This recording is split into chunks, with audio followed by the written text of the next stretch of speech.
Right, hello and welcome to day 2 of our week with the HTC Hero. As you can see here, I've got nothing on the screen at the minute. That's because it's sort of gone to sleep. It's in standby mode, as it says. I am going to wake it up by pressing the power button here. That wakes it up, and we have this lock screen, which is very nice. We've got the network operator here, orange. I've got the time and the date at the bottom. It's the 1st of July today. And we've got a GPRS signal, which is a bit poor, but never mind. Now to unlock it, which I didn't do quick enough there, as you can see, I click and it says look, screen locked, drag down to unlock, and you just literally give it a flick like that and it drops down. Now this is the main home screen. You can see here that we've got the clock that is very familiar to Windows mobile users with the HTC TouchFlow system. And we've got messages, mail, browser and calendar at the bottom there.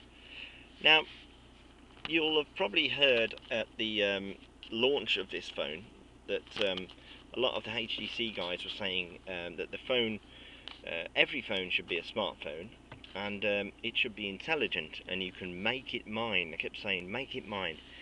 And this is basically how they do it. This is the HTC Sense graphical user interface. Normally, with interfaces like this, it look good, but you can't really do much to them. However, with HTC Sense, you can really modify pretty much everything about it. So here, the clock. I don't like the clock there. Why is it in the middle? I don't like it like that. Simply press on it, and it's just see at the top it says drag the item to rearrange, or you can remove it. Press remove down there. I want to put it a bit nearer the top, so let's put it up there and let go. There you go, it's at the top. Fantastic. And I can do that with pretty much anything. So here, if you imagine, let's say, a piece of paper underneath the phone, I'm going to scroll that piece of paper to the right, and I get sort of page 2, a second page of my paper. Here on this screen, I've got Wi-Fi, Bluetooth switching on and off, I've got my camera, my albums, my Google Market, Android Markets, Marketplace, so I can go shopping and buy apps here. And Google Maps, so I can press that and use the GPS and it'll locate my position. I'm going to go into albums. I'm going to quickly show you this picture here. If I go back, I'll just show you. This is a portrait style. If I flick this phone around there, it'll show it like that, and you can flick through your pictures that way. And don't ask me where these photos have come from. Who's that? No idea. I presume these are temporary images or something that have been stored off on the web, but there we go, you can see a little bit more. It's very fluid, very quick to show photos and display them on this. Let's choose a photo at random here. I don't know where the hell these photos have come from, but let's just choose a photo on the phone. These usually would come out one side. I think these are little thumbnails that it's saved. I can press back here, or I can flick it around that way, and we can get it back to the previous method of looking at it. And we can choose, I think, with that button, a different album. Here we go. So we've got my photos, I've got my videos. Let's press on camera shots. And that would probably be a bit better. Now we're loading the SD card data. It's because I've got 2,000 photos here, so there's quite a lot of data there. Now we can again do the same thing. That's a video, by the way, that was, and I can scroll through my photos that I've taken just recently. So let's choose this one here. I like that one there. See the road. I like looking at the road. Now it's blown it up there. I can flick the phone around, and it's a very fast screen orientation switcher, I must say. If I do it when it's horizontal, vertical rather, and switch it that way, and switch it that way, switch it that way again. Has a bit of a think. Now that one is a 5 megapixel photo taken on the Hero. If I do this and use my 2 fingers and drag, you see it's very much like the iPhone. Click, drag, zoom in, panning with my finger. Very intuitive, very easy to use, I must say.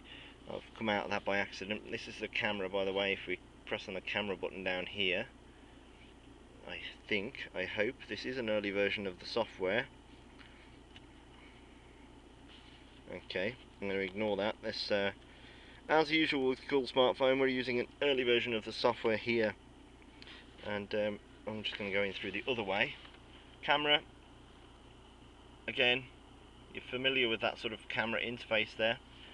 Point and shoot. It says press a trackball to take a photo, so it's a very helpful graphical user interface as well. Saving to the card, and then I can do the same sort of thing. Oops. If I look at the photo again, there's the photo I've just taken. I can drag and zoom in. So that's a little bit about that. Now I'm going to go back to the home screen, and I'll show you a couple of changes that I've made. If I go to this third tab along here, by the way, we've got the bookmarks, as you can see, which I can just drag up and down. Look at that, how smooth that is. It's really nice. Here at the bottom you can add your own bookmark there, pressing that button. I'm going to go to Google. It's just as simple as just pressing the button there, and there's Google. Obviously I've preloaded that page, but again we've got the you can flick it around that way, flick it around that way. It goes dark, by the way, and then flicks the screen. Sort of lets you know that it's doing something, which is nice. So there's Google. We can get the on-screen keyboard up, by the way, if I just tap into the Google search function here, or I can use my trackball to navigate around there. Press that, and we should get an on-screen keyboard. There's the on-screen keyboard. This is a keyboard that HTC mentioned. It's got some sort of error correction on there, so if I put in lager and press OK, you can see that it takes up the whole screen there. I'll press OK on that one. It'll go and search for lager for me. There you go, lager Wikipedia. And browsing to websites, it's fantastic. I must say, the pages come up, render very well. This is the widescreen version, and then I'm loading here of Wikipedia on a HSDPA connection, and you can scoot around even whilst it's loading. It's very smooth. We can do zooming. This time it's double tap to zoom, by the way, and we can see web pages. It's a little bit of an overview of the web pages. What I wanted to show you today, I will come back and show you a bit more about the web browsing experience on another video. That's a good thing about these videos. I can sort of skip around and do various things. This here, this is my own page that I've sort of created. Now you can create any page at all. You can add bits to existing pages as well. So let's say this picture of Ugly Betty on the top right, I don't like that anymore. Click and hold it and drag it down, remove.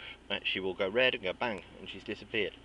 I've included a little music applet down here. I can press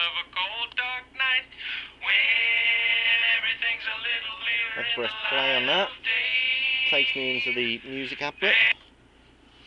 So I can easily play music. I can press and hold on there, and I can choose HTC widget, please. And let's say I want to have another photo frame.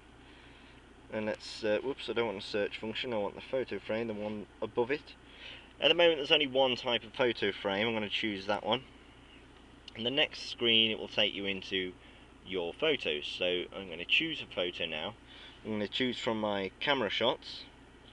Let's just say I want to have that camera shot I've just taken. Let's see if we can find that one, or another photo that is my favourite. So press camera shots. I think I've actually pressed the one below it, but we'll work with it anyway. And it shows you all your photos that you've taken. I'm going to actually try that again and go camera shots at the top, because I don't want to have all photos. Thank you very much.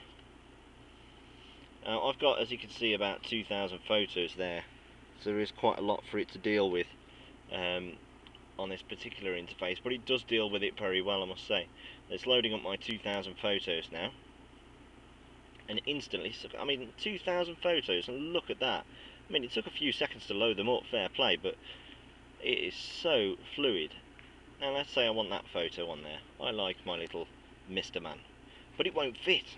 Oh, I know what we're going to do. It gives you a little frame, and you can move the frame around to highlight the bit of the photo that you want. You can also, I think if you press down here, you can resize the frame and zoom in, and it'll zoom in a bit. You can sort of press save when you're happy with it, and then that photo will now go onto that page that I've created, and it will be there all the time, so that when you come up, when you pick up your phone, you've got your picture of your cat, you've got your picture of your little Mr. Man, and it's fantastic. You can really make this phone your own, and I love that. So that is pretty much day 2. By the way, this is the HTC Mail function, which is very good, by the way, and the text messaging interface there. And I'll just quickly mention up here at the top, you can have your, if you press and hold at the top here, oops, not that bit, press and hold up there, you get your, there it is, your notifications. You just sort of click at the top, drag down. No notifications at the moment, but if there were, like text messages, emails, it would show there. Very unobtrusive, but still very, very easy to use.